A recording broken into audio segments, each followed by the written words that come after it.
sindicats de classe mai renunciarem al nostre paper en la democràcia. Els sindicats som els treballadors i les treballadores organitzades.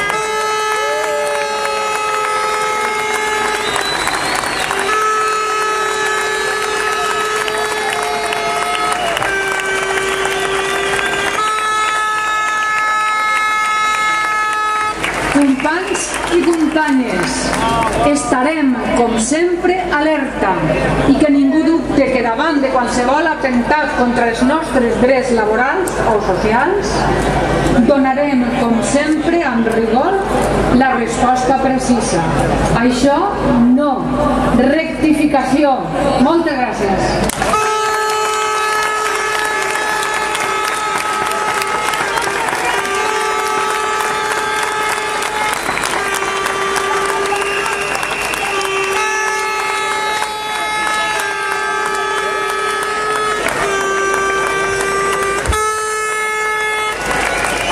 Moltes gràcies a la companya Rosa Solves. Un aplaudiment per a ella, per favor.